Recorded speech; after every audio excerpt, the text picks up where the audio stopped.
Ackera Nugent'S coach promises not to overwork her. That's good news. And Briana Williams and the Marleys, as in, those Marleys, those Marleys. And Jermisha Arnold shines at the Florida Relays. Welcome back to the channel, people. Welcome back to the channel. If this is your first time here, thank you for making it Peter Lloyd World. Go ahead, please hit the subscribe button so we can continue to grow. When you do that, hit the notification bell so you know when the next video drops. We drop a video at least once a day here on Peter Lloyd World. Also, if you enjoy the content, please hit the like button. And finally, leave your thoughts after this sports analysis where we take a look at and we break down the races. So, when you're ready, yep, good to go. Well, we begin with collegiate news. Texas A&M's Jermisha Arnold clocked a world-leading 400-meter time of 50.71 at the Florida Relays, becoming the number 4 performer in Texas A&M history. Tara Robinson Jones finished second with the number 2 time in the world, a time of 50.90, just missing her personal best of 50.89.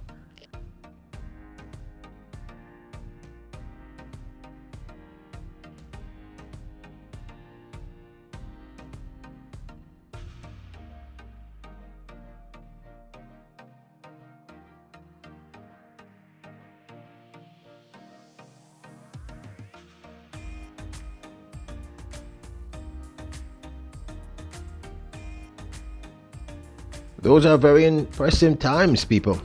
Now, Briana Williams was seen with Arthur Bolden, her former coach, attending at the Bob Marley Museum. Bob Marley Museum's social media post, but it's an evening of positive vibrations as we kick off the Marley Natural and Marley Eye launch. We have a variety of guests tonight: Sedella Marley, Yendi, Team Central, St. Catherine, Marcia Griffith, many renowned Jamaicans, etc. were seen at the event. You're looking at that Sedella, you just saw it, that's Arthur Bolden, and of course Briana Williams. There are just so many people, too many to even identify. And of course we can't play the music because we don't know if it's copyright, or we don't want to get a copyright claim and or, God forbid, copyright strike. That's Stephen Marley, I suspect, and his brother.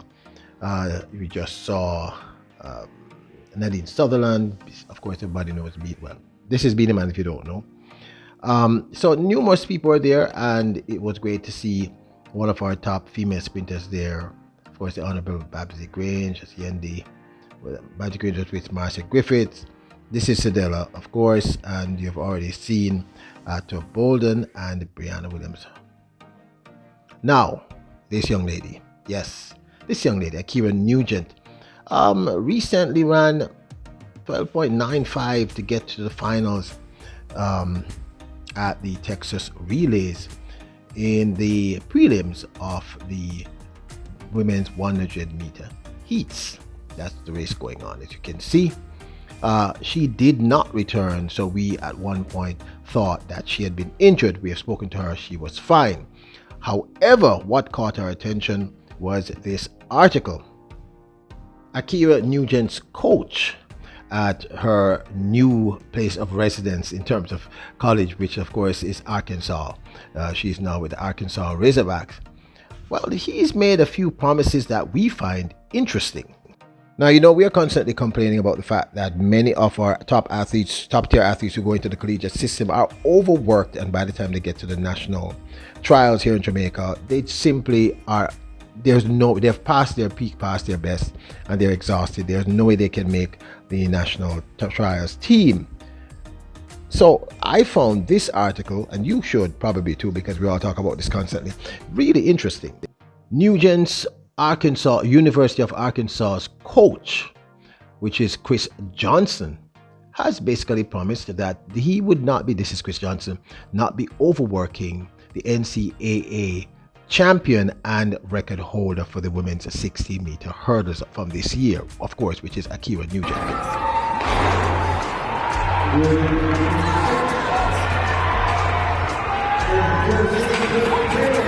772, and that is a collegiate record.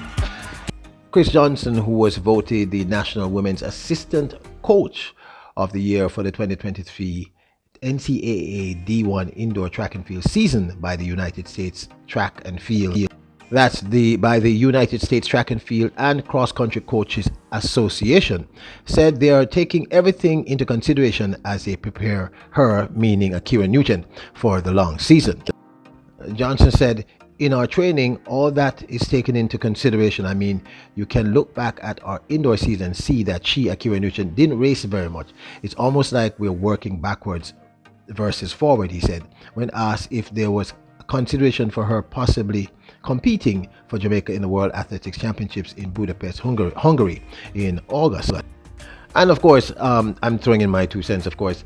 That is true. She really didn't run a lot of races. I did notice that. In fact, in the last race that she ran, I think which was first outdoor race, which was at the Texas Relays, where she did not turn up for the finals, we were told by someone in her team that it was a coach who decided that there was no need for her to do that finals because they were just doing the prelim as a tester, and she did pretty well. They're not trying to push her.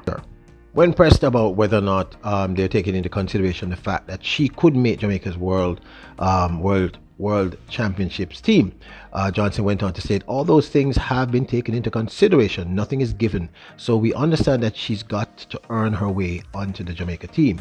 We understand that qualifying for the Jamaica team is going to be tough in the hurdles, and we have to be careful. So our job is to manage Ackera and make sure that we don't do too much with her, that she's not worn out and she's not tired, he explained. Now this makes me breathe a sigh of relief. For a little backstory on Mr. Chris Johnson, he's been on the Arkansas staff for 12 years and has also overseen the development of other Jamaicans, including 400-meter runners Joan Reed, Nikisha Price, and hurdler Dassey Freeman. And he said, as a coach, I understand how to prepare her and understand that the health is wealth in these terms, but we have also taken those into consideration. Those are very important for her and her maturation, but obviously we got to take in consideration of the level of athlete she is and prepare for the most important meets. That meet in Budapest is very important as well. Now this of course is my 2 cents. Finally, you've heard me talk about this for at least as long as we have had been doing track and field on this channel. We're often very, very concerned about the long and arduous schedule of the collegiate scene. And yes, these athletes are remarkably gifted, remarkably fit, remarkably healthy, but the longer you run for is the more likelihood of injury and pain and just sheer exhaustion. We've seen this. Last year we saw Cherokee Young looked remarkable at the beginning of the season, and by the time she got to the national trials, it was obvious that herself and Stacey and Williams were burnt out. They had just ran too many races.